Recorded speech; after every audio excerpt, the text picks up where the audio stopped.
안녕하세요. 이재규입니다. 반갑습니다.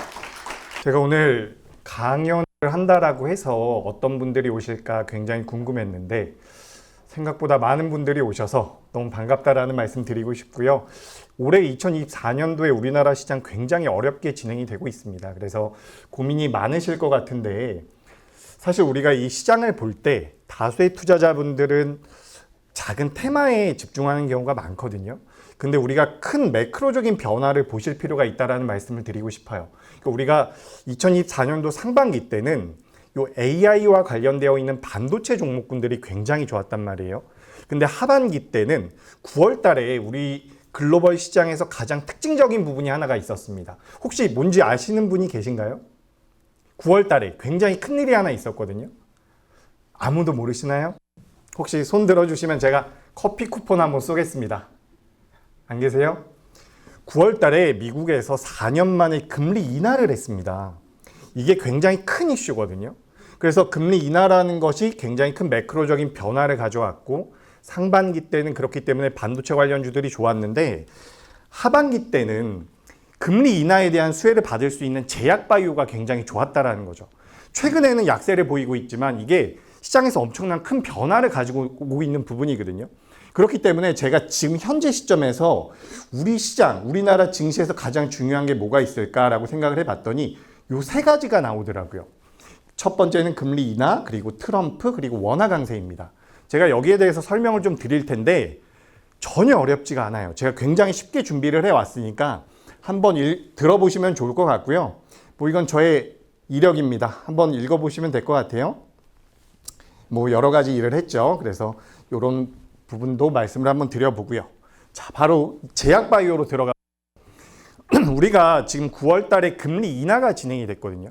금리 인하가 진행이 됐다는 것은 우리나라뿐만 아니라 글로벌 시장에서 영향을 받는 거예요. 근데 금리 인하가 진행이 되면 아마 우리 오늘 참석하신 분들도 아시겠지만 제약바이오가 가장 수혜를 받는다라는 이야기가 있습니다. 성장주들은 투자를 많이 하기 때문에 금리 인하에 대한 수혜를 받을 수가 있는 거거든요. 그래서 우리나라에서도 뭐 알테오젠이라든지 유한양행이라든지 이런 제약바이오 종목군들이 굉장히 좋았는데 여기 보시면 이 파란색 선이 미국의 금리라고 생각을 하시면 됩니다. 물론 이건 채권 금리인데 우리가 기준금리 인하를 9월 달에 했다 그랬잖아요. 4년 만에 한 거거든요. 4년 만에. 굉장히 큰 변화가 생긴 거죠. 그렇기 때문에 4년 만에 금리 인하를 했고 위에 보시면 아시겠지만 이 파란색 선과 이 붉은색 선이 반대로 움직이는 것을 알 수가 있습니다. 결국에는 금리 인하를 한다는 것은 이 제약바이오, 이 빨간색은 제약바이오라고 보시면 좋거든요.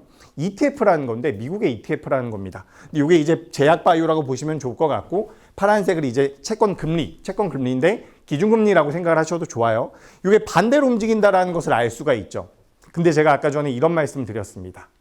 4년 만에 금리 인하를 했다. 반대로 생각을 해보면 4년 만에 제약바이오가 강세로 움직일 수 있다는 부분입니다. 근데 우리가 이번 주 금요일, 목요일 제약바이오 종목군들이 오랜만에 많이 좀 밀렸거든요. 그래서 사실 저도 조금 걱정이 되는 부분이 뭐냐면 지금 미국에서는 굉장히 큰 이벤트가 하나 더 있습니다. 혹시 뭔지 아시나요? 11월 달에 뭐가 있죠? 그렇죠. 대선이 있습니다. 지금 뭐 폴리마켓이라는 곳에서는 트럼프의 당선 확률을 굉장히 높게 보고 있고 여론조사에서는 또 해리스가 앞서 나가고 있어요. 근데 여기서 굉장히 중요한 것은 뭐냐면 실제로 자금이 어디로 움직이느냐 이 부분이거든요. 지금 시장에서는 트럼프가 당선될 가능성에 베팅을 하고 있습니다. 그 베팅을 하고 있다는 게 뭐냐면 트럼프가 당선이 되면 인플레이션을 자극할 가능성이 굉장히 높은 정책을 펼칠 겁니다. 그렇게 된다면 금리가 올라갈 가능성이 높고 달러 강세가 지속될 가능성이 높아요. 전혀 어렵지 않습니다. 제가 쉽게 말씀드릴게요. 그러니까 지금 트럼프가 당선될 가능성에 대해서 시장이 반응을 하고 있다는 거예요. 그렇다라고 한다면 여기서 문제가 뭐냐? 9월 달에 금리 인하를 시작을 했습니다. 11월 달에도 금리 인하가 될 것이다 라고 생각을 하고 있었는데 트럼프의 당선 가능성이 높아지면 높아질수록 금리 인하 시기 자체가 연기될 가능성이 굉장히 높아요. 그렇다라고 한다면 그동안 우리 시장을 뜨겁게 달궜었던 제약바이오들은 조정을 받을 가능성이 굉장히 높다라는 겁니다. 그래서 이번 주에 조정을 받았어요. 그래서 여기서 우리가 가장 중요한 포인트는 뭐냐면 금리 인하가 지속된다라고 한다면 제약바이오는 더 갈 겁니다. 왜냐하면 4년 만에 금리 인하가 되기 때문에. 하지만 지금 트럼프의 당선 가능성이 높아지면서 금리 인하를 좀 늦출 수도 있다라는 분석들이 계속해서 나오고 있거든요. 제가 아까 전에 말씀드렸다시피 트럼프가 당선이 되면 이 인플레이션을 자극할 가능성이 높다. 그렇게 된다라고 한다면 금리 인하를 할 수가 없거든요. 그렇기 때문에 지금 이 제약바이오는 트럼프가 당선되느냐 되지 않느냐에 따라서 영향을 받을 가능성이 굉장히 높습니다. 근데 제가 생각했을 때는 트럼프가 당선이 된다라고 하더라도 결국에는 금리 인하는 이어질 가능성이 높다. 그렇기 때문에 지금부터 저는 제약바이오가 만약에 큰 폭으로 하락을 하게 된다면 구조적으로 성장을 할 수 있는 구간이기 때문에 저는 꼭 보셔야 된다는 말씀을 드리고 싶어요. 사실 제가 7월 달에도 8월 달에도 제약바이오를 보셔야 된다는 말씀을 정말 많이 드렸었거든요. 근데 지금도 역시나 마찬가지입니다. 제가 다음 화면 보면서 추가적으로 설명을 드려보도록 하죠. 제약바이오가 금리 인하에 대한 수혜를 받을 것이다라는 이야기들은 많이 들어봤는데 그렇다라고 한다면 그거 외에는 다른 이슈가 없느냐, 모멘텀이 없느냐. 여기 보시면 2023년도부터 여기 보시면 이제 2023년도, 5년도, 6년도, 7년도 이렇게 전 세계 글로벌 빅파마들의 특허가 만료되는 시기가 나와 있습니다. 특허가 만료되면 이 제약사들 입장에서는 평소에 돈을 많이 벌어줬었던 제품에서 그만큼 돈을 벌어들일 수가 없는 거예요. 그렇기 때문에 특허가 만료가 되면 그 만료가 되기 전에 우리가 유명한 이 제형 변경이라든지 혹은 바이오시밀러를 통해 가지고 수익성을 확보하려고 하고 있는 부분들이 있거든요. 그렇기 때문에 우리나라에서 올해 들어서 알테오젠이 엄청나게 좋은 모습을 보였죠. 제형 변경에 관련되어 있는 기술을 가지고 있기 때문입니다. 그리고 또 우리나라 바이오시밀러 쪽에서도 메리트가 많이 있고 생물보안법도 많이 들어보셨을 거예요. 생물보안법과 관련돼서는 또 우리나라 삼성 바이오로직스라든지 바이넥스 같은 기업들이 수혜를 받을 것이다라는 이야기들이 있는데 중요한 것은 일단 가장 큰 게 금리 인하입니다. 그리고 두 번째로 중요한 게 뭐냐면 이렇게 그러니까 이 특허가 만료가 되면 바이오시밀러 기업이라든지 우리나라 기업들이 수혜를 받을 가능성이 굉장히 높아요. 그러니까 우리나라가 좀 안타까운 게 뭐냐면 신약 개발을 굉장히 못하거든요. 우리나라가 신약 개발을 잘 못하는데 바이오시밀러라든지 CDMO라든지 제형 변경 쪽에 대한 기술력은 뛰어납니다. 그렇기 때문에 금리 인하에 대한 수혜도 있지만 글로벌 시장에서 우리나라 제약바이오 기업들이 부각이 될 만한 시기에 놓여 있다는 거죠. 그렇기 때문에 만약에 금리 인하 시기가 연기될 것이다. 트럼프가 당선될 가능성이 높아지면서 금리 인하가 될 시기가 늦춰진다라고 한다면 제약바이오는 빠질 겁니다. 그때는 저는 매수 기회가 될 가능성이 높다라는 얘기를 드리고 싶어요. 최근에 이제 우리나라 시장에서 제약바이오 관련주들, 이거 화면에 보시면 이거 리가켄 바이오라는 기업이거든요. 이건 또 이제 ADC와 관련되어 있는 항체 약물 접합체와 관련되어 있는 기업인데 이런 기업들, 그러니까 플랫폼이라든지 바이오테크 기업이라고 우리가 이야기를 많이 하거든요. 한번 보도록 하겠습니다. 리가켄 바이오도 있고요. 다음 화면 보시면 이건 이제 알테오젠이에요. 알테오젠 맞죠? 그래서 이런 기업들의 주가 흐름을 보시면 굉장히 강합니다. 그러니까 여기서 이 종목을 매수하기에는 사실 부담이 되는 건 맞거든요. 그래서 우리가 한번 생각을 해보는 거죠. 제약바이오가 연초부터 정말 좋은 흐름을 보였는데 일단 제약바이오 쪽에서 테크 기업이라고 이야기를 많이 하거든요. 이 테크 기업들 시세가 한번 나왔죠. 앞에 화면에서 보셨던 리가켄 바이오 같은 경우는 ADC와 관련되어 있는 기업이고요. 알테오젠 같은 경우는 제형 변경과 관련되어 있는 기업입니다. 그리고 삼성 바이오로직스라든지 바이넥스 같은 경우는 CDMO, 위탁 생산과 관련되어 있는 기업이거든요. 그리고 최근에는 또 퓨처케미라든지 한올바이오파마 같은 경우도 변동성이 키워지고 있는데 제약바이오 업종 내에서 선순환이 굉장히 빠르게 돌고 있어요. 우리 얼마 전에 진단키트 관련되어 있는 종목들도 변동성이 나왔고요. 우리 많이들 아시겠지만 비만 치료제 관련 주들도 페트론을 비롯해서 변동성이 계속해서 나오고 있죠. 그렇다라고 한다면 우리가 이 종목군들을 매매할 수 있는 개인 투자자분들도 분명히 있겠지만 종목이 많이 올라서 부담을 느끼는 분들도 분명히 계실 거란 말이에요. 그런 분들은 뭐를 봐야 되느냐? 최근에 그러니까 많이 안 올라온 쪽을 전 볼 필요가 있다고 보고 있거든요. 그게 최근에 이제 변동성이 좀 나오고 있는 쪽이 어디냐면 줄기세포. 줄기세포 쪽과 또 한쪽을 이야기 드리자면 전통 제약사입니다. 그래서 우리가 지금 제약바이오 쪽에 대해서 제가 전반적으로 말씀드렸는데 조정을 받으면 저가 매수의 기회로 생각해 보시는 게 맞고 줄기세포와 전통 제약사 이 둘 중에서는 사실 우리가 트레이딩 관점으로 볼 때는 줄기세포가 더 매력적일 수 있어요. 줄기세포라든지 유전자 치료제 쪽. 그런데 오늘 이제 참석하신 분들 중에서 초보 투자자분들도 분명히 계실 거라고 저는 생각하거든요. 그렇다라고 한다면 전통제약사를 보시는 게 좋습니다. 그래서 제가 조금 있다가 전통제약사에 대해서도 좀 말씀드릴 거고, 지금 제가 우리 시장에서 가장 중요한 게 어쨌든 금리 인하와 트럼프와 원화 강세라고 말씀드렸는데, 굉장히 짧은 관점에서 말씀드리는 거죠. 트럼프. 어쨌든 다음 주에 이제 선거가 있으니까. 근데 관심을 좀 가져보실 필요가 있습니다. 트럼프와 관련된 이야기를 좀 해볼게요. 지금 시장은 여론조사에선 해리스가 앞서 나간다는 이야기도 있거든요.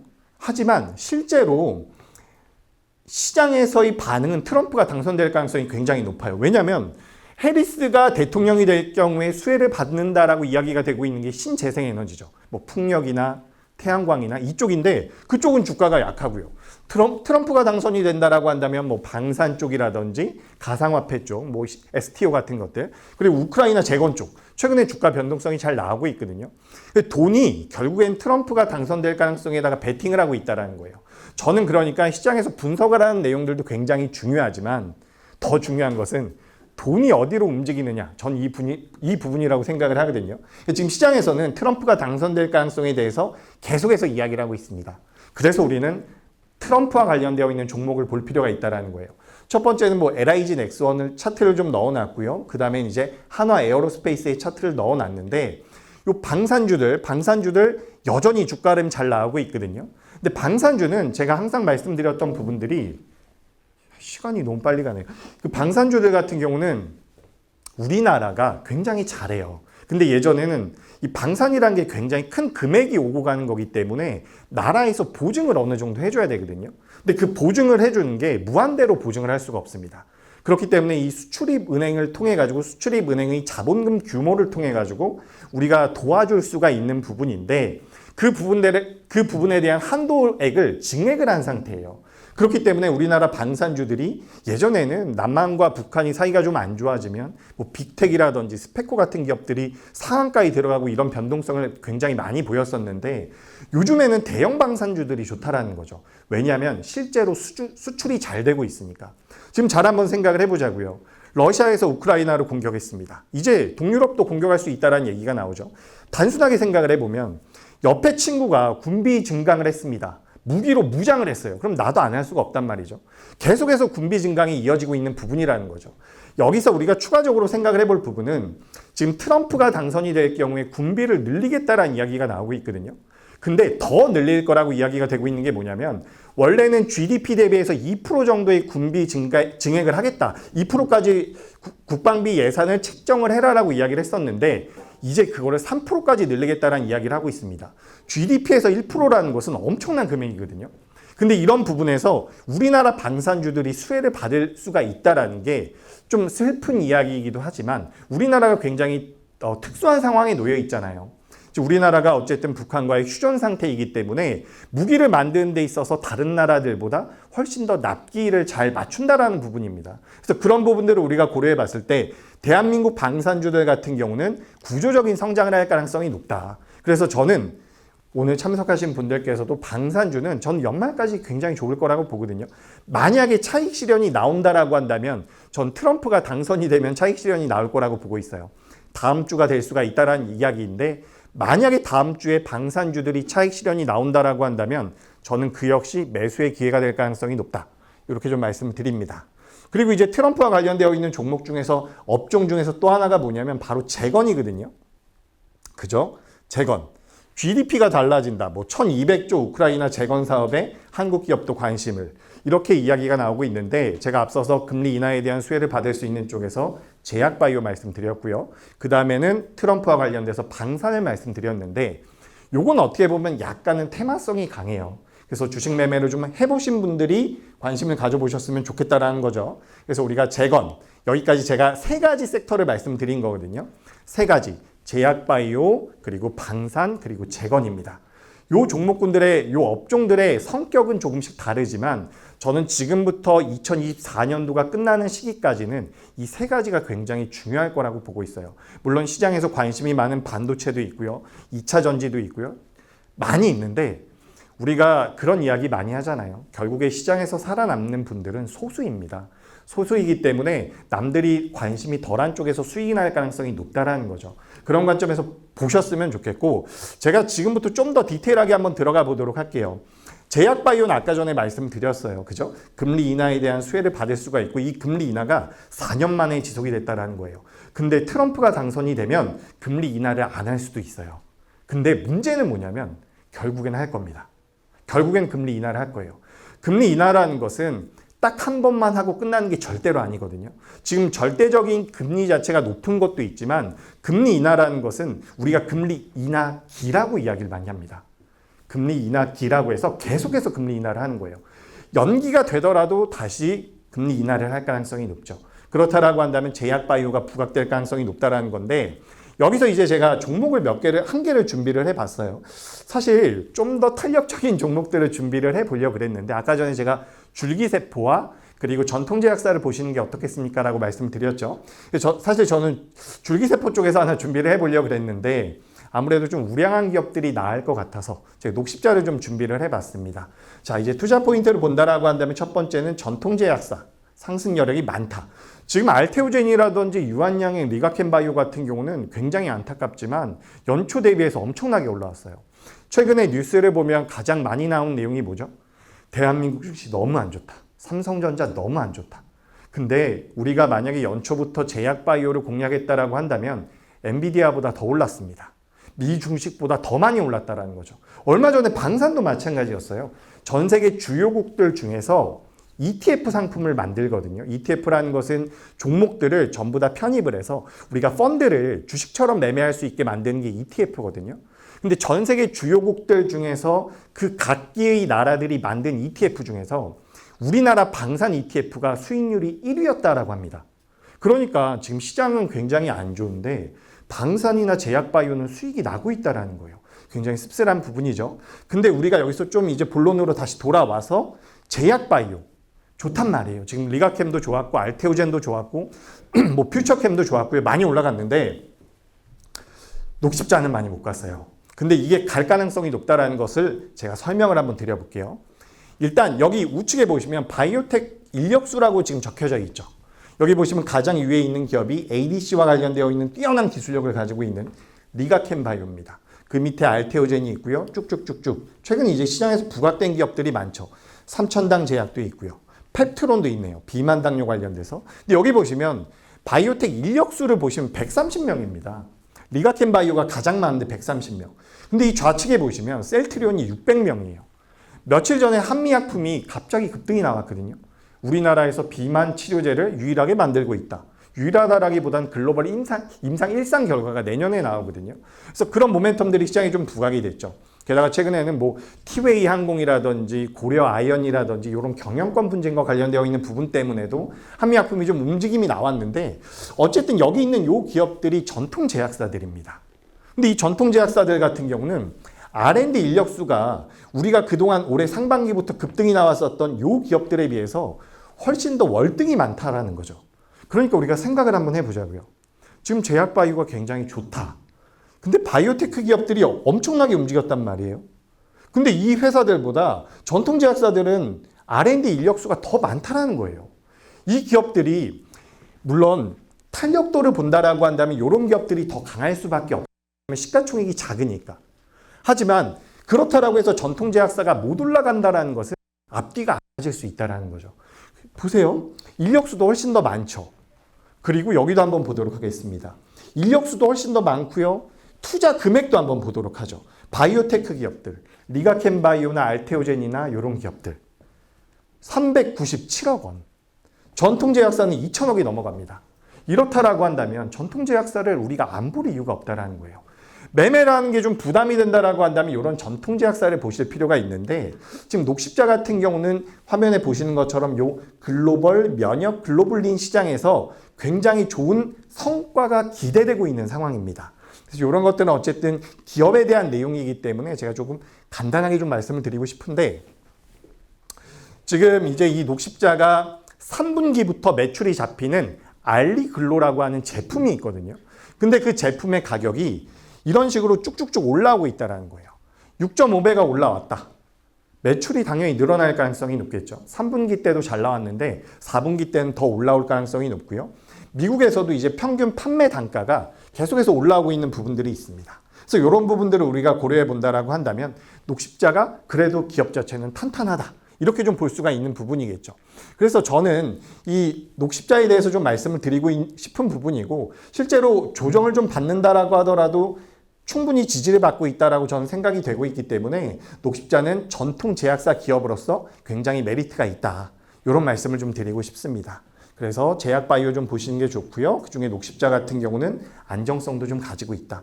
8월 달에 알리글로가 출시가 됐어요. 8월 달, 9월 달 판매가 됐다라고 한다면 3분기부터 실적이 잡히겠죠. 3분기 실적은 조금 안 좋을 거예요. 녹십자 아시다시피 이게 이제 독감 백신이라든지 백신과 관련되어 있는 기업이거든요. 그래서 백신 쪽이 이제 이연되는 부분들이 있었기 때문에 실적이 3분기 때는 안 좋을 텐데 4분기 때부터 좋아질 가능성이 높습니다. 그리고 이 3번도 굉장히 중요해요. 우리나라 같은 경우는 건강보험이 있죠. 건강보험이 있는데 미국 같은 경우는 사보험이 있거든요. 이 사보험과 PBM이라고 하는데 이걸 뭐라고 설명드려야지 좀 쉬울까 좀 생각을 해봤거든요. 이게 그러니까 제약사와 사보험 사이를 연결해 주는 것이다라고 생각을 하시면 좋을 것 같아요. 그래서 PBM에 등록이 된다라고 한다면 처방 건수가 늘어나는 거죠. 처방 건수가 늘어날 가능성이 높은 게 뭐다? 바로 알리글로다. 이렇게 보시면 이제 매출이 쭉쭉쭉 늘어날 가능성이 높기 때문에 전 녹십자 좀 관심 있게 보시는 게 어떨까? 이렇게 좀 의견 드려봅니다.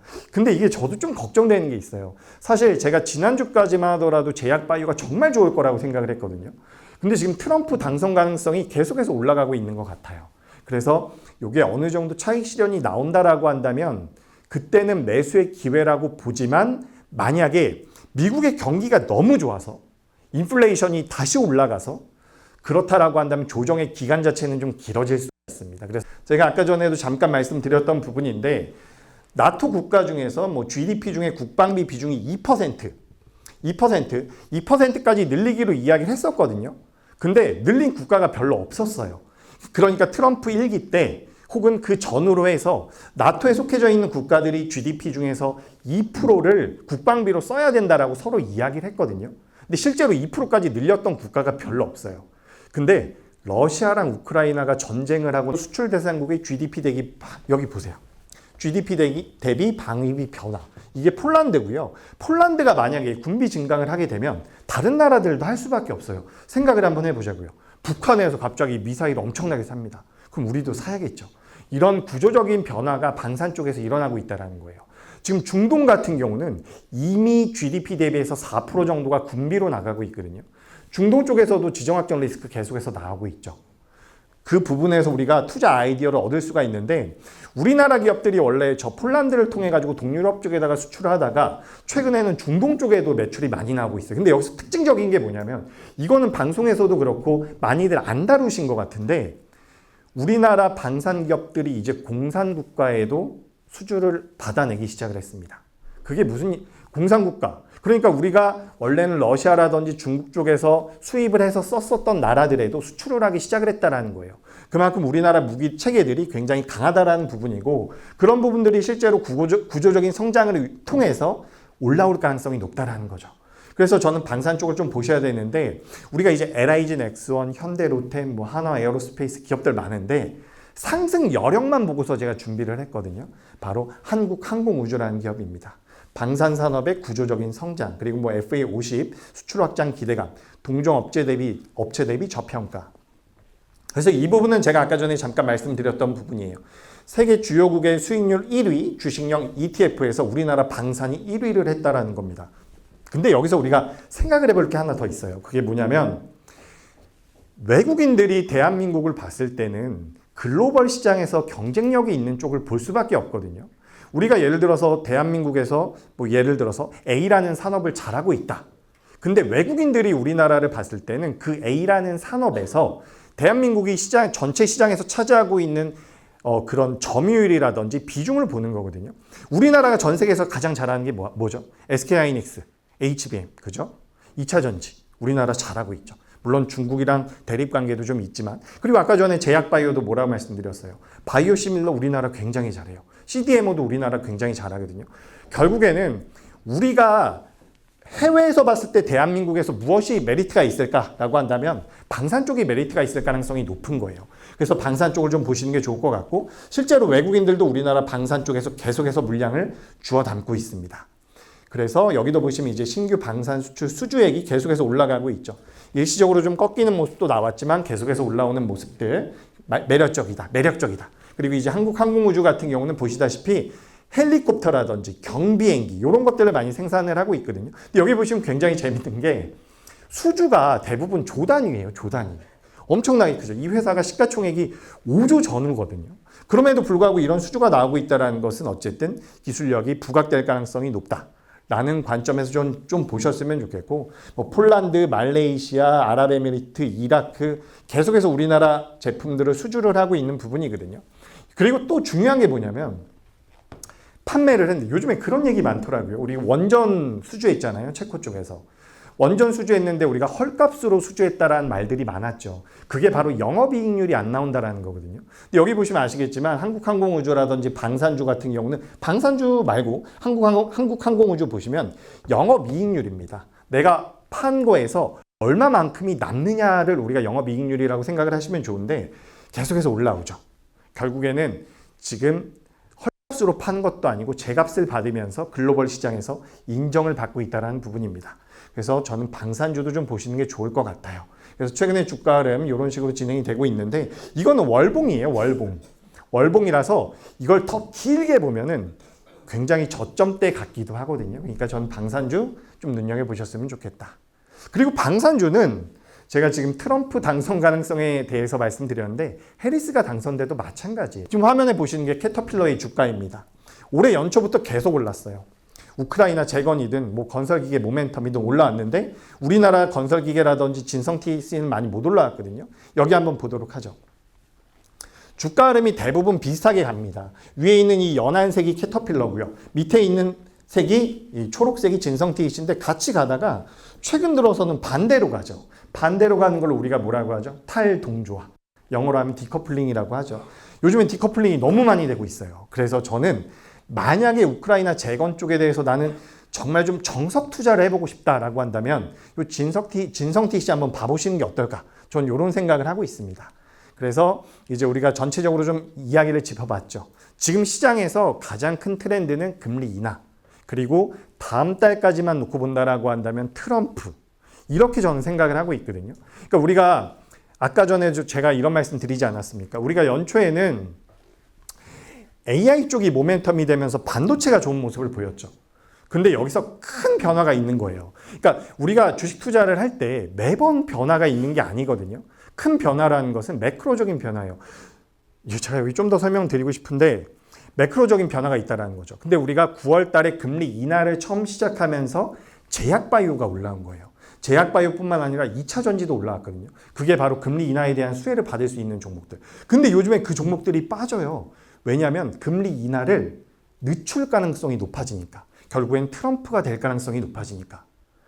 그래서 지금 성장주들이 조정을 받고 있는 거거든요. 우리나라 코스닥 엄청 안 좋잖아요. 왜냐하면 시가총액 상위주들이 대체적으로 성장주니까. 그래서 우리가 이 큰 변화를 지금 따져봐야 되는데 그렇다면 금리 인하가 이제 끝날 것이냐? 그건 아니라는 거죠. 그래서 우리가 금리 인하와 관련돼서는 저는 제약바이오를 말씀드리고요.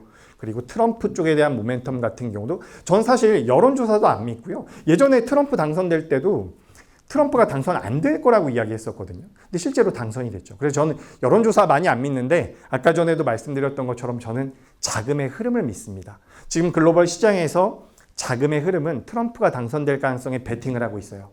그렇다라고 한다면 트럼프와 관련되어 있는 종목들, 방산, 우크라이나 재건 이쪽을 보실 필요가 있다. 저는 이렇게 생각을 하고 있거든요. 그러니까 지금 시장이 굉장히 어렵지만 앞서서도 말씀드렸다시피 올해 들어서 우리나라에서 제약바이오를 매매하셨거나 방산을 매매하셨으면 좋은 결과가 나왔을 거예요. 결국에는 종목분들이나 업종 여기에 집중할 필요가 있다는 거거든요. 그래서 지금 환율도 막 올라가고 있는데 환율이 꺾이는 것도 중요합니다. 이런 부분들이 굉장히 듣기 싫고 재미없을 수도 있거든요. 근데 시장에 큰 변화가 올 때는 종목을 바꾸셔야 돼요. 그러니까 내가 반도체가 좋다 보유를 하고 있는데 큰 변화가 있었잖아요. 금리 인하, 트럼프 대선 이런 큰 이벤트가 있을 때는 시장의 흐름이 바뀐다는 거죠. 그래서 우리가 지금 제가 말씀드린 업종군들이나 종목군들이 무조건 올라간다는 것은 아니지만 금리 인하에 대해서 시장이 이렇게 반응을 하고 있다. 그래서 만약에 여기서 금리 인하가 쭉쭉쭉 진행이 되면 제약바이오 쭉쭉쭉 올라올 거고요. 금리 인하 지속되지 않고 뭐 해리스가 당선되고 그러면 다시 반대로 이제 수출 관련주들이 또 올라갈 거예요. 수출 관련주라고 한다면 뭐 자동차가 될 수도 있고요. 전력기기가 될 수도 있고요. 그래서 저는 지금 시장이 굉장히 어렵지만 큰 변화를 통해서 우리가 몇 가지 포인트를 잡아본다면 충분히 매매를 해서 좋은 결과물을 내놓을 수 있는 시장이다. 저는 이렇게 생각을 하고 있습니다. 그래서 오늘 우리 많이 참석을 해주셨어요. 사실 저는 한 10분 정도 오실 줄 알았거든요. 근데 너무 많이 오셔가지고 너무 감사하다라는 말씀을 드리고, 일단 제가 준비한 내용은 여기까지인데 제약바이오와 방산과 그리고 우크라이나 재건 쪽에 대해서 좀 궁금한 게 있다라고 하시면 질문 주시기 바랍니다. 아무도 없으시면 저야 뭐 감사하죠. 예. 포스코 그 그룹에 네. 관련해서 저기 포스코 DC 아니 DX DX 예. 예. 포스코 DX요? 예. 그건 오늘 제가 강의한 내용과는 좀 관련이 없는데. 그쪽은 어떻게 여기 방향이 어떻게 나가는가 알고 싶습니다. 포스코 DX 같은 경우는 제 생각에 지금부터는 더 빠질 가능성은 낮다라고 생각을 하고 있어요. 어쨌든 우리가 2차 전지 쪽이랑 엮여 있는 부분들이 분명히 있거든요. 그리고 이제 뭐 공장 자동화라도 그렇죠. 그러니까 우리가 삼성그룹도 마찬가지고요. 포스코도 마찬가지고요. 그룹사 안에 이 IT 쪽과 관련되어 있는 기업들이 하나씩 다 있어요. 그러니까 포스코 그룹주가 어떻게 움직이느냐에 따라서 이 DX 같은 경우는 같이 움직일 가능성이 굉장히 높습니다. 그러니까 포스코에서 나오고 있는 매출들이 이쪽으로 이연될 가능성이 굉장히 높다라는 거죠. 그래서 포스코 그룹주가 앞으로 어떤 흐름을 보일지를 체크를 하셔야 되는데, 일단 철강 쪽 같은 경우는 좋지가 않아요. 중국 쪽에서 워낙 막 싸게 하고 있기 때문에 그죠. 철강 쪽은 아직까지 돌아서지 못하고 있습니다. 그래서 이런 부분들은 좀 부담이 되지만 우리가 이제 포스코를 사실 철강주라고 많이 안 봐요. 매출은 아직까지 철강 쪽이 거의 대부분인데 2차 전지로 많이 보고 있죠. 그래서 저는 2차 전지 같은 경우는 상대적으로 좋게 보고 있거든요. 그러니까 2차 전지의 흐름과 철강의 흐름을 보셔야지만 DX를 보실 수가 있다라는 말씀을 드리고 싶고, 이거를 길게 보신다라고 한다면 저는 보유하시는 것도 좋다라고 보고 있습니다. 다만 저는 오늘 말씀드린 이런 금리 인하에 대한 수혜에는 들어가지 않을 가능성이 높다라는 말씀을 드리고 싶어요. 그래서 지금 이제 2차 전지 쪽 같은 경우도 성장주기 때문에 지금부터 2차 전지와 제약바이오 어떻게 움직이는지도 살펴보시면서 포스코 DX는 2차 전지와 연동이 되는지 이걸 좀 살펴보실 필요가 있다는 말씀을 드려보도록 할게요. 제가 포스코 DX는 사실 조금 잊고 지냈었던 기업이거든요. 그러니까 시장에서 도가 굉장히 높을 때보다 지금 많이 내려왔죠. 포스코는 오히려 퓨처엠을 많이 가지고 계세요. 그게 이제 음극재와 양극재를 둘 다 하고 있기 때문에. 근데 DX 같은 경우도 어쨌든 그룹사 내에서의 그런 물량들을 많이 소화를 할 수 있기 때문에 저는 그룹사 전반적인 흐름을 체크할 필요가 있다라는 이런 말씀을 드리고 싶습니다. 그래서 우리가 어제였나요? 현대모비스가 갑자기 급등을 했거든요. 현대모비스는 경영권 승계에 관련되어 있는 부분도 있지만 현대차가 GM과 협업을 하고요. 현대차가 계속해서 진행하고 있는 여러 사업부에 대해서 그 물량을 현대모비스가 다 갖는 거거든요. 그러니까 이런 구조를 가지고 있다는 거예요. 현대차에서 현대모비스, 삼성에서 삼성 SDI, 그리고 삼성 SDS, 그리고 포스코 같은 경우는 포스코 DX, 이렇게 좀 보시면 좋을 것 같거든요. 근데 저는 더 말씀드리면 너무 길어지는데 저는 이렇게 좀 정리를 드려보도록 하겠습니다. 예. 다른 거 예. 현대 에버다이거죠. 네. 미국 재건 기업하고 관련성이 좀 있나요? 제가 알기로는 미국 재건 기업과 약간의 경쟁 관계에 있습니다. 경쟁 관계에 있기 때문에 저도 이제 주가 흐름이 현대 에버다임이 엄청 좋더라고요. 그래서 이제 현대 에버다임 같은 경우는 어쨌든 매출이 잘 나오고 있는 상황이라서 이번에 우크라이나 재건이 부각된다라고 한다면 저는 현대 에버다임은 올라갈 가능성이 높다라고 봐요. 그런데 미국 기업과의 협력 관계는 생각보다 좀 떨어진다라고 보시면 좋을 것 같습니다. 그래서 아까 전에 제가 진성 TS를 말씀드렸는데 사실은 제가 여러분들께 기업에 대한 명분을 설명드리는 자리였잖아요. 진성 TS가 실제로 캐터필라의 실적에 연동되는 부분이 많다. 그래서 우크라이나 재건이 진행이 되면 캐터필라 실적이 올라갈 거라서 진성 TS에 대해서 말씀드렸는데, 사실 여러분 이거는 굉장히 중요해요. 뭐가 굉장히 중요하냐면 주가 흐름은 제가 분석하고 말한 것보다 수에 의해서 움직인단 말이죠. 제가 진성 TC 같은 경우는 정석적으로 설명을 드린 거지만 주가 흐름상으로는 현대 에버다임이 더 좋을 수도 있다라는 그런 말씀을 좀 드려볼게요.